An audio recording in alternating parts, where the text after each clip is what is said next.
Origin Chat, reaction. This is even fancier drinking. Even fancier drinking. This is my channel incognito mode, obviously by the internet student. This is a secondary channel video. So yeah, he already talked about I think wine and many other topics. Art in general, I'm guessing. So this is about like drinking comes with the art. I don't know. So he has made this like multiple topic videos, and he said like he's gonna post in a like span of a year or something. I don't know. So yeah, it has been good, right? It's like a new type of way he's doing things, right? He can just see the general things and he just like break it down and make multiple videos, which is like good. It's a trend. We don't have to sit here like what is going to be in next video. Yeah, we already know, kind of. So yeah, I don't know how the wine is like the main channel thing. Drinking is like secondary one. Yeah, obviously the topic he thinks is better. He probably puts in like a main channel thing. And then like somewhat decent but general topic type of way he puts in secondary channel like this. So I'm guessing for him wine was like a bigger topic, and drinking is like, I guess he's gonna just talk about drinking in general, who knows. But it's gonna be interesting. Remember, if you like my next subscribe, so that way I know which type of videos to do tomorrow. Check out the Rick Sunday, this link in the description. Check out the end card, I guess is the best way of I don't know, YouTube will recommend to you. And yeah, let's watch it. Brought to you by Incogni. Alright, we've done theatre, we've done painting, we've done wine, and now it's time to do some drinking stuff in general. And to start, let us learn about the drinking cultures of the world. Welcome to my private jet. Come on, kid, I got a lot to teach you about the world. We must learn all of the drinking customs of all the funny foreign places. Starting with where drinking was invented. The country of Uck. The trick is to jump just before you hit the ground. Observe British people in their natural habitat. Here they do a thing called cheers, where they clink their glasses together before drinking. The tradition dates back... Okay, I'm pretty sure drinking wasn't invented in UK or London, England in general, right? Because I'm pretty sure like the evidence of like alcohol was found way back like 10,000 years before or something. I'm guessing he's talking about like a thing wise, like okay, people gather around, they do just drinking as a thing, right? People have drank alcohol, but was that like a, I don't know how to say this, like a thing, like certain type of way of doing? Maybe that was invented in UK, I don't know, Victorian times or something. I don't even know. Maybe back centuries. But the origin, why they started doing it, is somewhat unknown. But we have a couple of theories. Theory 1, poisoning. Yes. So imagine a situation like this. Two people who don't trust each other, sitting down together at the pub. This guy then does something shady to the other guy's drink. Here you go. Did you poison my drink? Me? I would never. Well then, I'll pour a little of mine into yours, and you can pour a little of yours into mine, and we'll both either be totally fine or both totally dead. No, there's no need to do that. So that was the initial version, and then eventually they just kind of shortcutted it to, yeah, clink clink, it's fine, I trust you. But that's probably a myth. So it better be a fucking myth, because that's stupid. If you like, this is not Hollywood, all right? If you don't trust somebody, don't drink whatever they're giving you. That's the end of that.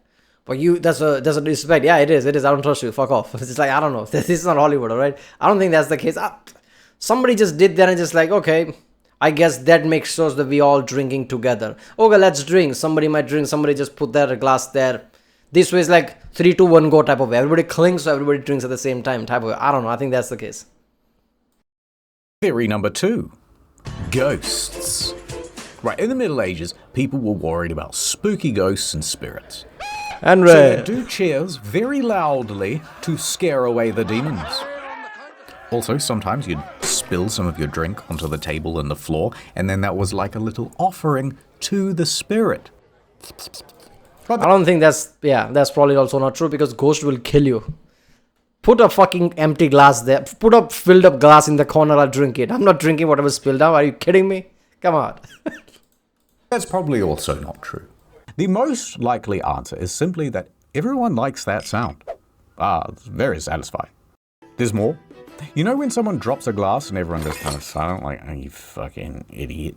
Well, in the UK, instead, everyone goes, way, in celebration, as a way to make fun of you, but also make you feel not so bad. Uh-oh. The BBC? They have a whole organization for that now? We gotta get out of here. We'll take my private cruise ship. Come to Italy, where they filmed the Mario movie. Let me just park this here. Chad, this is actually real. Come this way to the Leaning Tower of Pizza, held up by the raw strength of 1,000 tourists posing for photographs. But did you know that Italians, when they say cheers, say chin chin? Now, that is very funny to the Japanese, because in Japanese, chin chin means penis. Germany next. Now here they do Bruderschaft, where you link your arms together when drinking. It's also kind of seen all over the world at weddings in particular, but only the Germans have a name for it. It symbolizes the end of formalities between two people. But the Germans have a lot more. Now, when you clink glasses together with someone, you have to look them directly in the eye. And if you don't do it... That was Conan, right? It's weird, I can just see hands and bodies like that's Conan. You will be cursed with 7 years of bad sex, apparently.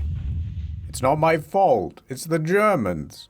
Then when doing shots in Germany, they sometimes also go Zermit, and you hold the glass near your belly, Zertit, and you hold it near your chest, and then Zamsak, and you hold it near your, and then Zak, and you drink.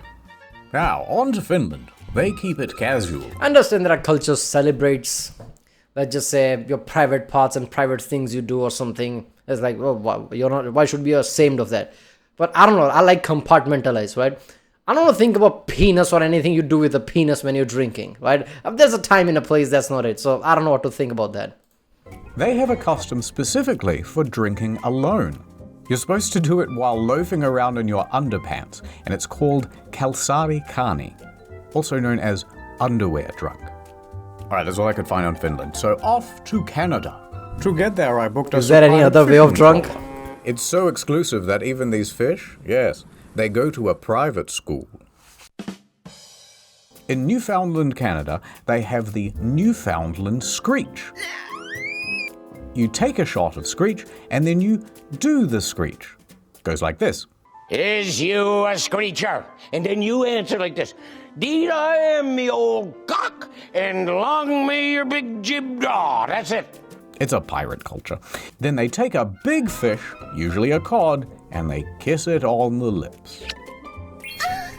Anyway, I'm kind of busy, so there's no more customs anywhere in the world. You can do some more, maybe independent research yourself. I'll see you back in the field. I'm pretty sure there's way too many cultures about drinking, because people like drinking, so there's going to be cultures about that. Okay, this next section is on cocktails. So, it all started when we made this asset where the IH character, he's shaking a cocktail at a frat party, and I turned to the editor and I went, wait a minute, that's a weird word. Why are they called cocktails?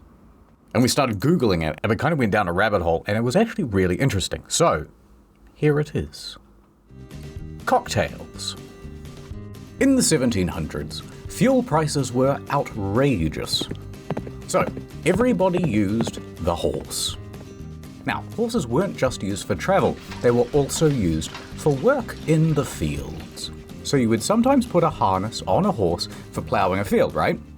Now, when you do that, its tail actually gets in the way, and so we have to do something about that thing. Think of it like the foreskin of the horse.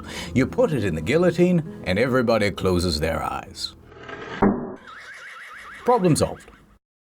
Now, this practice is called docking. It has a different meaning these days. So once the tail is docked, some say it's much easier to clean. But it also... Unfortunately, I know what that means, and I don't. Why do I know that? That's just why. Also kind of looks like a chicken's tail, right? Hence, they would call these tails cocktails. So that's step one in the story. Step two. you've also got horse merchants, right? And they are a very shrewd bunch. They know that when they sell their horses, the customer wants very feisty and energetic animals. Someone who's buying a horse doesn't want one that's kind of sickly or lazy or sleeping all the time, right? They need it for work. So how do you ensure then that your horse looks full of beans and moxie and some other stuff and has the maximum horsepower possible when it's time to sell? Well, they would use this one quick hack. All the equestrians hate them. They would go over to their mortar and pestle and they would throw in some chili, some ginger, and a few other spices and just mix it all together. Then they would go over to the horse, hold still little fella, and with the mixture go up into the no-no area. Now, the horse doesn't like that very much, so it's kicking, it's going mad, and the bidders are all going, wow, this is a really great horse. If one day horses do decide to kill all of us, somehow horses become more smarter than humans and decide to off all of us and just walking around like the Walking Dead scene, right? With the baseball bat and everything. Don't ask like why are you doing this, because you should know by now. Why are you doing this? You should know. It's got some spunk, I tell you. I'm buying it. So the horse merchants made a whole bunch of money. And everyone was happy. Well, almost everyone. The end. Of step 2. Now step 3. Around the same time, you've got bartenders over in the saloon, and they have just invented the science of mixology. They've realized that you can add Red Bull and lemon juice to stuff and actually make alcohol not taste so bad. But when they added some gin... Imagine that. Your alcohol is so shitty, you have to add Red Bull to make it taste better. Red Bull is shit. So I don't know how that works. I feel like Red Bull, the whole thing is because it's like, what is that you have that in US? I'm pretty sure we don't have that here. Adderall? I don't know what that is, right? Like something that just amps you up, right? If you're like, if you're like down or something, drowsy or something, if you take this, you're gonna be like energetic or something. I don't know what that is. People sometimes take that. It's like better than cocaine, I don't know. So, not better than cocaine, but it's like, it's illegal. So I feel like it's something similar to that. Like alcohol will make you drowsy. If you add Red Bull to it, there's a good chance that your cognitive function is going to be stronger because of taurine, right? You have caffeine in that, so you'll be like amped up a lot. So you'll probably drink more or something, I don't know. Ginger and spices and maybe a little bit of pepper. People went, oh, I know these. These are those horse suppositories. Cocktails, we'll call them. Glug, glug, glug, glug, glug. And the name stuck. Do you think it's too early for ad time? I don't think it's too early for ad time. Oh no, help me, Incogni Man. I signed up for discounts at a retail store and they won't stop sending me messages. Huh? I signed up to that website years ago. Why are they still spamming me? That would be my doing. I am Data-Based Man. Who will stop him? It's me, Incogni Man. Incogni is the brilliant service that tells a whole bunch of databases and people who have your data and stuff to get fucking lost. It says, hey, do you have this email address? Well, lose it. Hey, marketer man, you can't use this phone number anymore. Instead of chasing them all up manually by signing up to Incogni, they send these legal requests on your behalf to get you deleted from the internet. Let us do battle in my realm. And then we teleport to the desert. I better follow him. Incogni portal. Good of you to finally join us. Yeah, well, I'm gonna stop you. Incogni law. I like we told him where he's going. Like, okay, we can't stand here and spend time trying to find him. There you go. Lawyer powers, legal threats, data removal tools, Consumer Privacy Act, data protection regulations, polite yet stern wording. It has created a Gundam. So go to incogni.com/incognito. Sign up today and get 60% off an annual plan. I won't change numbers. I won't change email addresses. I'll just simply take them back. I can feel it working. My phone isn't ringing as often. My email inbox, it's less full with just a whole bunch of shit. And then like the sun comes out of the clouds, clear. My databases are getting too light. I'm floating away. Imagine people actually complains to Incogni like, I took your plan, but spam message is still on my phone. Why didn't that disappear? It's just like, I mean, we never said that. Like, you did. I saw international video. You did. He'll die of the cold eventually. Pan up and it's an old man. He's like, not bad, kid. Not bad at all. So go to incogni.com/incognito. Sign up today and get 60% off an annual plan. Ad over. Have you heard about the latest dangerous trend? It's all over social media. Wine mixed with watermelon. A combination when mixed together makes a deadly poison. Here we are in Argentina with a delicious watermelon. Now let me chase it down with a glass of wine. Okay, it's not true, but it's been a myth in South America for over 100 years that you should never pair wine and watermelon together. No one quite knows why, but we dug and we were able to find a single source from an author, Facundo de Genova, and he says in probably Argentina, probably sometime in the 1800s, there was a small Catholic church and everything was great. For a time. They grew wine for dinner. Yeah, see, even in India, there's a lot of myths like that, which is like obviously not true. You hear about it all the time. Somebody should make a video about that, like in detail. But yeah, I'm pretty sure like watermelon is like, even the watermelon seeds are not deadly. You can eat them, right? Sometimes seeds can be deadly. Seeds might have like cyanide or something in it. That makes sense. But yeah, I don't think so. And watermelon for dessert. Until one day, something bad happened in their idyllic little town. A few men in the village started getting a bit grabby. It was a whole Me Too thing, but it was the first Me Too. It was a Me one. No one quite knows who did what to whom, but it was a big scandal, I tell you. And it kept happening. Oh no, what's happening to our beautiful village? They said in their funny foreign accents. Now, presiding over the village was a monastery. So the priests all gathered together at this monastery to figure out what the hell's going on with all this grabbiness. Yeah, this town sucks now, said the women folk. I hope you have the plan to fix this. Yes, of course we do. But first, we must figure out why the men are becoming so grabby. Come on, guys, think outside the box. We have to find something, anything to blame. Except the people who actually did the thing. So the priests began looking at the diets of the people in the village. The priest said aloud. One of the monks proposed a theory. Have you noticed that we grow a lot of grapes here? Yes. And have you noticed that we also grow a lot of watermelon? Yeah.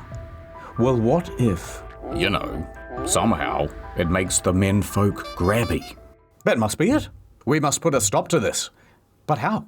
Well, let's tell them that if they drink wine and eat watermelon, they'll go to hell.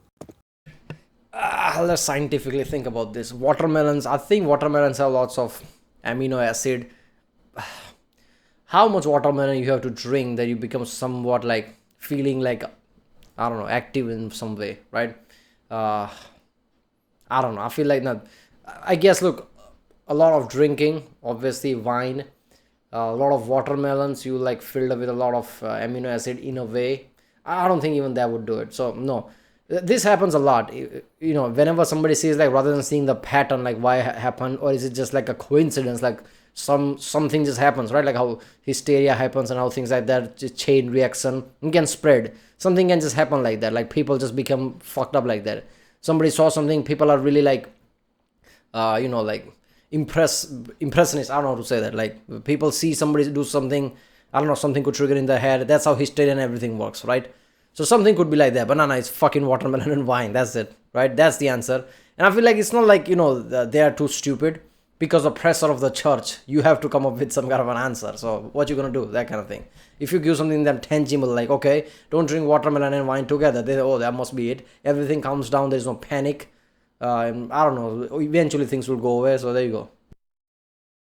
Okay, so that's what they did. Hear ye, do not drink wine and then eat watermelon, you'll go to hell. Oh, really? Really? I don't know that. Maybe it's really? And it worked. The assaults suddenly stopped. Hurrah! Although whether that was a coincidence, we don't actually know. Over time, however, the messaging kind of evolved, because don't mix wine with watermelon isn't exactly a well-known Bible proverb, and people became less religious. So instead of, you'll go to hell, the line changed to, it's poison and you'll die. And in Argentina, in some places, the myth... You go to hell, we are already there, mate. Give me something else. You'll die, I guess. I don't know, it's probably worse. There you go. still perpetuates. Now, is there actually any evidence at all that pairing wine and watermelon together really causes the mood? Kinda. Watermelon contains an amino acid, arginine, which partially transforms into nitric oxide, and then nitric oxide is a vasodilator. Yeah, and arginine is one of those things that you take as pre-workout as well. Let's just say something is not working in you, arginine would work. That basically nitro, like he said, right? Blood flow, oxygen through blood, everything rises. Blood will flow through, great, I guess. But I'm pretty sure you need something like 3,000 to 6,000 if you really want to see effect. Then again, like 1 gram or something would also work. 3 to 6,000 milligram or 1,000 milligram. 1,000 milligram would work, but I'm guessing you need to consume long term every day. I don't know. But yeah, if you take something like 6,000, 8,000 milligrams of things, arginine, you feel it instantly. And vasodilators do this. Plus, wine also has polyphenols, and that also helps in the formation of nitric oxide, so double this. But the effect from nitric oxide is actually very mild. Also, all of these foods have polyphenols and arginine in them as well.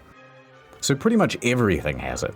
So, I mean, not really. Watermelon has a larger amount compared to the other ones, and you'll probably eat watermelon a lot, right? If you like a big ass watermelon, it doesn't have that much calorie in it, but arginine is a lot. So if you eat a lot of water, you just take one fucking watermelon, like a half of it, that's a lot of watermelon you ate. You're probably going to eat something like that anyway, right? Everything else that has arginine, you're not going to eat at that amount. So yeah, if you eat watermelon a lot, you're going to have a lot of arginine, right? And this is the days of not modern science chemical shit. So your body doesn't used to this kind of amino acid, things like that. And if you eat suddenly a lot of watermelon, yeah, it will have effect. Changes is what body feels, and body adapts to changes a lot. So in modern day, you need a lot more arginine compared to few centuries ago. no, the effects are likely hugely overstated. So, the moral of the story is...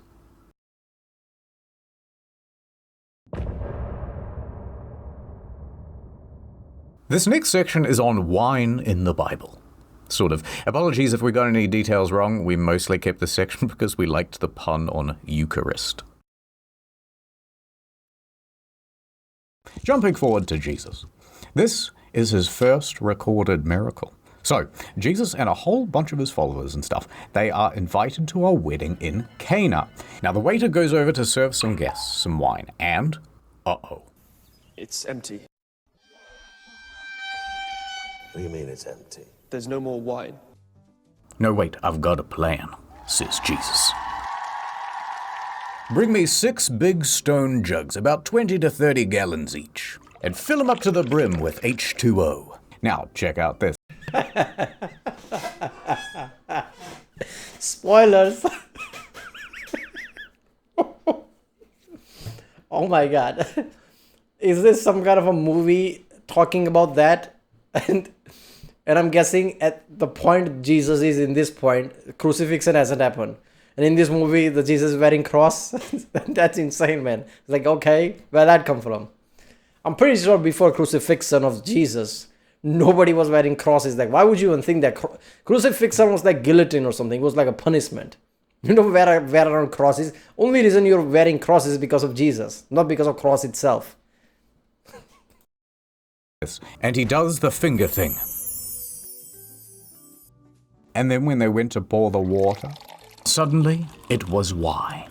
And it was the best wine that anyone had ever had. And they go, oh, that's pretty good, Jesus. But have you got any other miracles? And he says, yes. Come on, we're going to do a supper. Now, everyone is gathered around, and this is the point at which Jesus reveals, by the way, one of you is very... Well, a bit. Supper happened in like hut type place like this. I mean, that makes sense. I've seen like Jerusalem place where supposed to be Jesus's house, hut type way. Back then, that's how the houses were. So that painting where they show like hall, big ass hall and like long table, everybody sitting there. That's just like artistic expression, isn't it? This is how it would have been in reality. Real supper would have been something like this in close quarter, everybody sitting together. Sus. I know one of you will betray me.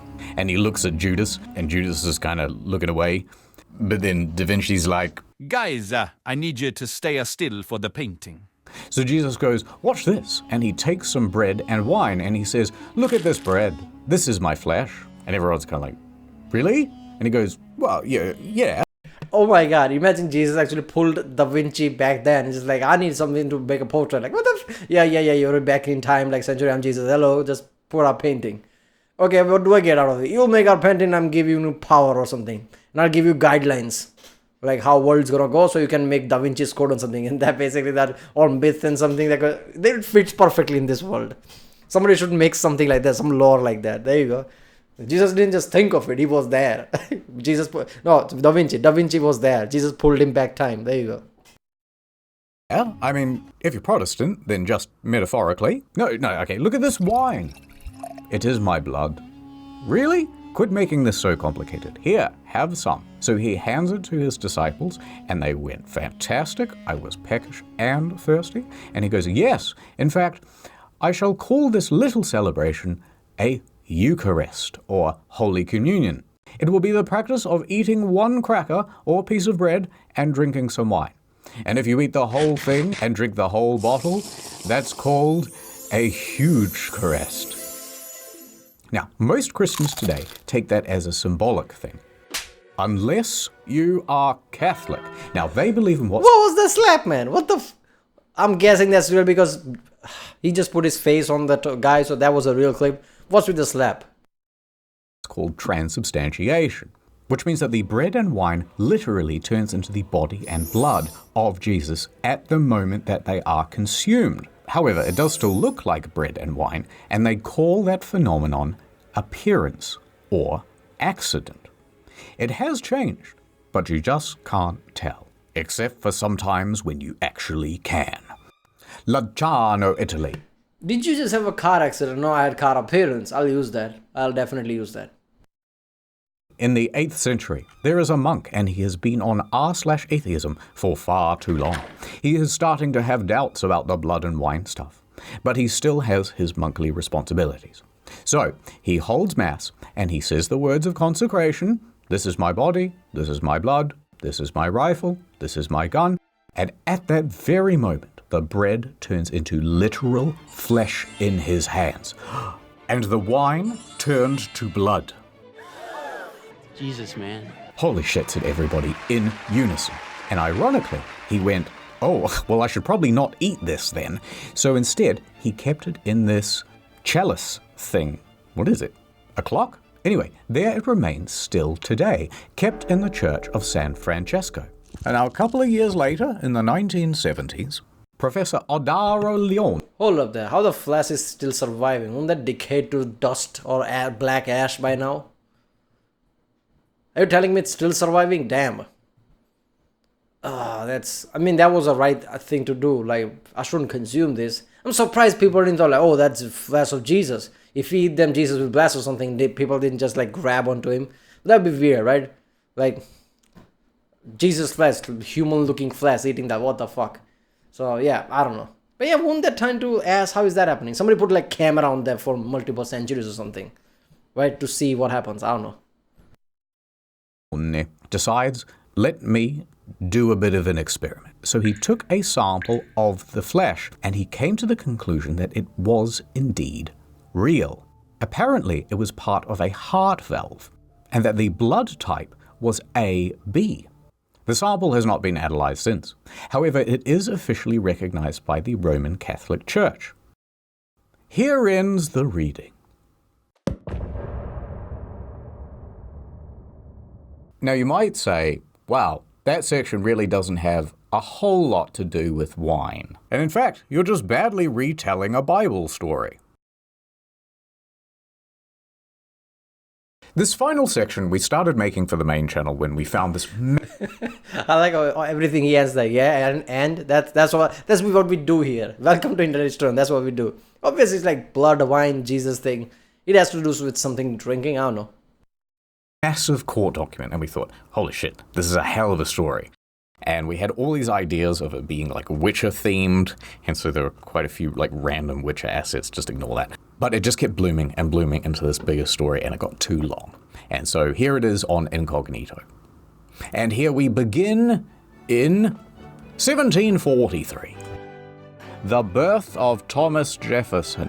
Push, Mrs. Jefferson, push. Now, Tom Jeff. Yeah. He was involved with some politics, kinda sexy, but you're too late, he's dead. But what's more important is he tried his hand at a lot of different hobbies. Architecture. He designed his own home in Monticello. He played the violin. He kept mockingbirds. Hobby, construction, it's just hobby. But engineering is not important. Science is all hobby. That is insane. Back then, people were just like dabbling to construction and just build a fucking home, right? Nowadays, people are like, oh, I can't be bothered to go to college and read. I don't know how to make that house. Thomas Jefferson's like, I have a lot of shit to do, founding father and everything. By the way, as a hobby, I'll learn how to construct. There you go. I constructed my house, big ass house. It's not gonna collapse. There you go. He collected fossils. And, most relevant of all, he hoarded a culture. In his extensive garden, he kept 330 types of vegetables and 170 types of fruit. One of those fruits was grapes. So he tried his hand at viniculture. And while he was good at a lot of things, he never saw much success with making wine. So he mostly collected the stuff. Now people naturally wondered, like, hey, what happened to the wine he made and the wine he collected? Did he sell it all? Did he give it away? Did he attempt the huge caress? Fast forward 1985. Meet German music producer Hardy Rodenstock. He is an avid wine collector.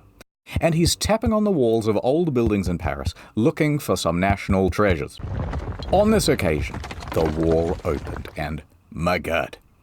Sealed behind, he said that he found a collection of 24 bottles, dating all the way back to the 1780s, and, look at that, THJ engraved right there on the glass. Thomas Jefferson. Kinda makes sense. What the fuck, mic was on? Kinda makes sense, right? Because in the end, I mean, Jefferson would have given to somebody in Paris something like geopolitics, something. That was his role, right? Jefferson did became that, right? So Jefferson would have given to somebody in Paris or something, somebody in France. They basically put somewhere, probably gifted to church or something there, like stats somewhere, and there you go. It makes sense. It seems like Mr. Rodenstock has stumbled upon Jeff's hidden collection. Mystery solved. And it would make sense that they wound up in France because Jefferson spent a number of years over there. Amazing! And into Rodenstock's wine collection they went. Now Rodenstock's wine collection was something quite special, and he liked to show it off. So every year he would host tasting events that featured extremely rare wines. And he would invite all the most prominent German celebrities, such as the Hans brothers, and Das Boot, and Death Stranding. Now, one of his guests was a guy named Michael Broadbent, the senior director for Christie's auction house. Together, they cracked open one of the THJ bottles. Bottle number 1. Broadbent said that the wine was delicious. Yup, these bottles are in perfect condition, he said. You should really auction these things. I run an auction, you should put them in there. Which video was that? Was that Vintage or somebody told that, like, I don't know, was it John Oliver? I don't know who said that, like, a cheap wine and a costly wine taste so similar that if you tell somebody like this is like costly wine, they'll believe it. And just being in this tasting alone, they're like, oh, this is a good wine. And obviously, it's like old enough. So I guess it's going to be good. But is it like better than the cheaper one? So I don't know. I feel like all these snobs that, meet in these like highly exclusive places with like some 3 centuries old wine and shit like that. Oh, this is so good. Really? Or is it like placebo effect? Huh. Maybe I should, said Mr. Rodenstock. Maybe I should. But before they did that, they sold 2 of the bottles privately, number 2 and number 3, and they drank a 4th. On the 5th of December 1985, they put up bottle number 5 for auction at Christie's. It was bought by Christopher Forbes for £105,000, which at the time meant it was the most expensive bottle of wine ever sold. But that wine wasn't to drink. Proudly, that thing sat on the Forbes shelf, eventually to be put into the Forbes Gallery in the exhibit on former presidents. And funnily enough, they actually put this bottle on display under big industrial lights, and it heated the thing something fierce, and the heat ruined its drinkability, of course. In fact, so intense was the light that the glass expanded and the cork fell into the bottle. Some time passed. They celebrated the sale with another drink. Okay. Obviously, LED wasn't around there. So it's probably just like a basic halogen bulb or something. I don't know. So which is like, I don't know, 90% is heat. And they're like industrial bulbs. So it's like, most of the wattage they were putting there, I don't even know, probably like what, 500 watts or something. Industrial light, I'm guessing, I don't know. Like 40 watt bulb is like basic, I don't know, 100, 500 watts would be a lot. So imagine like 400 or 450 watts of that is just pure heat. It's like fucking putting, like a heater, it's putting heat in there constantly. Of course it's going to happen that. Bottle number 6, now gone. And then they sold 2 more privately. In 1987, they drank bottle number 9. In 1988, they drank bottle number 10. And at this point, a new challenger enters the scene. The White Wolf of Palm Beach. They call him Bill Koch. Some say it's short for billionaire. He's a member of one of the wealthiest families in America. And he is also one of... I'm pretty sure people know who Koch brothers are, right? I don't know. ...of the world's most avid collectors of wine. So, they sell him a total of 4 bottles for $311,804. We're way over here on the graph at this point. So, gently, careful now, he put them in his climate-controlled cellar. And he would show them off to his friends. Otherwise, here they remained for the next 17 years. As the years ticked by, more bottles were sold and more bottles were consumed, until there were none left. 2005. The 4 Coke bottles had sat around for a long time on the shelf, doing nothing, when something new happened. The Boston Museum of Fine Arts was interested in displaying the bottles and wanted to trace the exact provenance. So Coke gets on the line with the Jefferson Foundation and he goes, "Oh, look, I don't mean to brag, but I'm about to have my bottles displayed at the Boston Museum. But I need just a little bit of verification. Could you tell me exactly where these bottles come from?" And the Thomas Jefferson Foundation responded, "I'm afraid we can't do that. We don't think they're real." "Yeah? In fact, you're not the only person to call about this." Imagine that, like, Thomas Jefferson, whatever this organization, like, do you know who I am? What the fuck do you mean, man? What the fuck do you mean it's not real? You change the statement right now. What? Yes, it was in the 80s. A Mr. Broadbent, I believe, of Christie's auction house called up trying to verify the bottles so that he could sell them. But we looked through our comprehensive historical records and found no mention of these bottles. Here's a letter we sent saying that we couldn't verify them. And they're probably fake.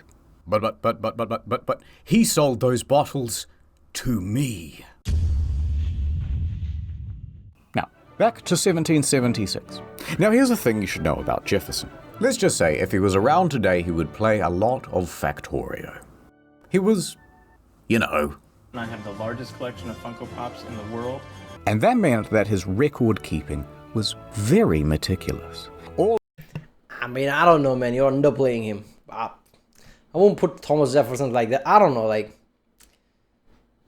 those geniuses, like nerd geniuses in like Silicon Valley, Elon Musk, I don't know, like something like that. The guy in like you said, the guy basically in like pastime learn how to do construction. The guy was a founding father. You just don't do that, right? Just anybody can just do that. So yeah, he would play Factorio, probably put up his own podcast, but it would be something good, right? It would be some significant enough entity that people would be like, oh, look at, like how Elon Musk is. I don't know. I'm pretty sure he would be like Elon Musk, but because right now, if he was alive, he's not bogged down with all this like political shit anymore, right? Because US is stable enough. So I guess he would just like go look at a capitalism, like how to be, I don't know, innovator. He would do something like that. All of his anime was ordered alphabetically, and so too were all the things that he ever purchased, including wine. So that's my story, Mr. Pepsi. And those bottles are probably fake. When Coke hears about this, he hangs up the phone and hits speed dial on his pager or something, and I need to assemble a team of investigators. Mr. Rodenstock lived in Germany, so Coke's investigators scoured the countryside for clues, and eventually they found a lead. They managed to track down 5 German residents who claimed to have done engraving work for Rodenstock in the past. They said, hey, have you seen these bottles before? And they went, oh yeah, we have. We did those. And all 5 were certain that the THJ engravings were done by an electric power tool. Every one of these 24 bottles of Jefferson wine were fake. Big fat phonies. Allegedly, allegedly, allegedly. So, Bill takes all of this evidence to court, and Rodenstock is summoned, but he doesn't show up. So Bill wins in absentia and is awarded $1 million. In the end, Bill never received any money from Rodenstock. But to Bill, it was about sending a message more than receiving any money. I'm coming after you. I mean, he's a rich fuck. He doesn't need $1 million. He just want to go to parties and people don't laugh at him. Like, oh, look at that idiot. He needs something out of it. I'm surprised he didn't use some kind of like not so legal means to do his thing. I don't know. Since he has his toes dipped in everywhere in politics and everything. See, this every time people talk about Koch brothers, like every time I wonder, like, okay, Elon Musk is like one of the richest men. Same thing with the like Amazon one. But this is all based on like what are they valued today, and their whatever organization they have is valued today. Koch brother and people like this, like so spread out everywhere. How do you calculate their wealth, right? So these are wealthy people who like control a lot of politics and everything. So I'm surprised they don't have any other like back channel means to get hold of the German guy. I don't know. And it's just one battle of many that Bill has fought against counterfeit wine. In 2008, Coke filed a consumer fraud lawsuit against the Chicago Wine Company, which was later settled out of court. Another time, Coke spent $3.5 million buying nearly 2,700 bottles of wine from Zaki's auction house. Almost $350,000 worth was fake. The auction house settled out of court, but the seller was told to pay $379,000 in damages and another $1,000 for every bottle. But then the next day they went, you know what, we thought about it. This jury has decided to award you $12 million in punitive damages. Jackpot, said Mr. Coke. I'm rich. But a year later, the court changed its mind and awarded Coke only $711,000. Okay, so this guy's like a one-man army, and he's going around trying to scare the shit out of anyone who's selling fake wine. Oh, you've got expensive rare wine, do you? Yes. Yeah, I'll buy it then. Yeah, but no, yeah, I'll buy it. No, it's fine. It's genuine, is it? Yeah, you're saying it's genuine. Yeah, definitely. And then he goes and he inspects it, then finds it's fake, and then goes, yeah, I knew all along, stupid. Lawsuit time. By doing this, he's very slowly cleaning up the market. After all of these investigations, Bill has spent around $35 million tracking down fake wine. But by 2016, Coke was ready to lay down his weapons. He sold off a big chunk of his collection, and it sold for $22 million. Which means he likely did not break even. So consider giving to his GoFundMe. Now, this is actually just a very small part of the story. This scandal ended up making such waves across the wine industry that they decided to make a movie about it, based on the Benjamin Wallace book, The Billionaire's Vinegar. And it was set to star Brad Pitt. No, wait. Now it's Matthew McConaughey. No, wait. It looks like it's cancelled. Brad Pitt, I mean, isn't that too much on the nose? Fuck it, the Matthew McConaughey is like, is the entire nose now. Like, what? Of all the people you could choose to, okay. What are they gonna play? Like, the coke guy, that's what they were gonna play? Okay.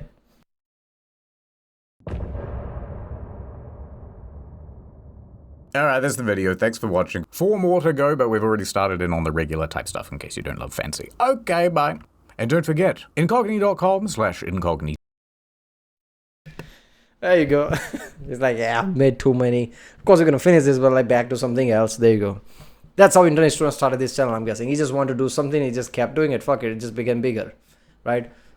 Don't we owe them to make all the video? Yeah, we're gonna do it. Like, I want to make some video game video something. I hope he does that. Bring back those videos, man. Like Fallout 76, like make a Starfield video. I don't know. I feel like Starfield was a weird game. It wasn't like something like you completely trash on, but it wasn't like something good in any way. I don't know. It was like Bethesda was out of the depth, right? Let's just say that they envisioned something for a space, empty space game, and it didn't work. I feel like that's the only way I can. So I feel like internet student is the only one who can justify making a good video on it, right? Anybody else is like, okay, I don't know. So he should make that, or I don't know, anything, any other video. Like many games came after, like, what is the last video he made? Obviously, Engunning of No Man's Sky, right? That's the video game video. After that, lot of game games that he can make it. Why is he not making? Still, the most famous videos from him is that too. Like by Engunning of No Man's Sky and Fallout 76. Those are the 2 most famous video he has. Why is he not making that? Come on. Alright, well, that was Even Fancier drinking by channel Incognito Mode. If you like my reaction, don't forget to subscribe, and yeah, I'll see you next time.